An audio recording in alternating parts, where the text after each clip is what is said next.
We've dropped the nunchucks. This national team is quite competitive at international level, but yet they have a very low VO2 max score compared to other national teams. Is VO2 max that important for dragon boat? Most benchmarking on an erg involves paddling over 1 minute or 2 minutes, with the 2-minute paddling supposedly indicating your ability to paddle over 500 meters, which on our force power curve is about 150 watts you need to average. The Thailand Opens team recently broke the world record for 500 meters, where they paddled it in 1 minute and 46 seconds, which is like 14 seconds faster than what most people train or measure for.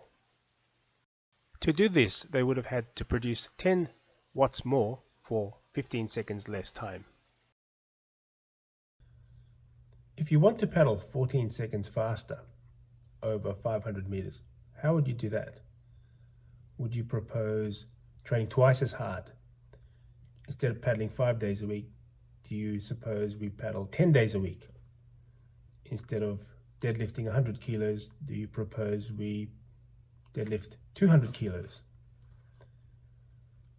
Another strategy would be to hope to find talented paddlers, strong paddlers. You might be hoping for 20, 30 years. Perhaps the best strategy is, well, how do we get people to paddle 10 watts faster over 2 minutes? Well, actually, 10 watts faster over 1 minute 46 seconds, which actually sounds easier. Paddle harder for shorter. How do we do that? Just to recap, for the long paddling sessions, you're training at a lower power output and recruiting the weaker but more marathon type muscle fibers just so you can survive the training session. And for our more 500 meter training, we are trying to work at a higher power output, recruiting motor units with both type 1 and type 2 muscle fiber, type 2A muscle fiber, and we're trying to improve their tolerance or their ability to endure. So we tend to train for longer sessions or with shorter breaks between repeated bouts. But for this experiment, I want to recruit the more powerful motor units, the ones with type 2B muscle fiber, and I want to try to improve the capillarization of those motor units. So I want those stronger muscles to be able to work for longer. So I'll have to operate at a higher power output. On a Concept 2 erg, paddling for 90 seconds, the upper goal should be about 175 watts. But on my erg, which has a different power rating, I'll set my goal at 100 watts because it's a nice round figure. So by training over a shorter distance, actually a shorter time, I've been able to increase the power output for 90 seconds. Now I've got two choices. I can try to extend that same power output now for 1 minute 45 seconds, or I can try to increase my power output over 90 seconds. Would that be possible then, to achieve 10 watts higher for 1 minute 46 seconds?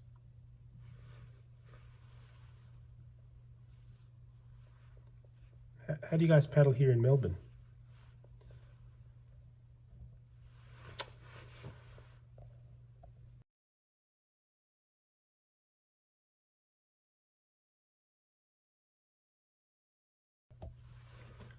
So, let you in on a secret.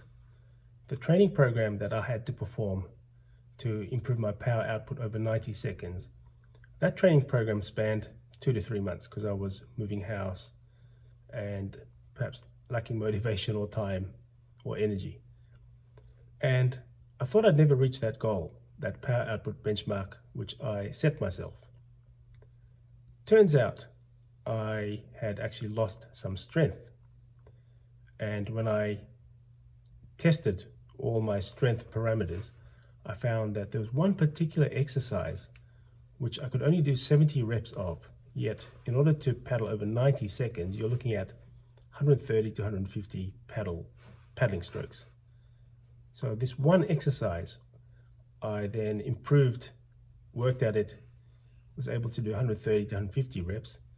And at that point, I then reached my higher power output benchmark.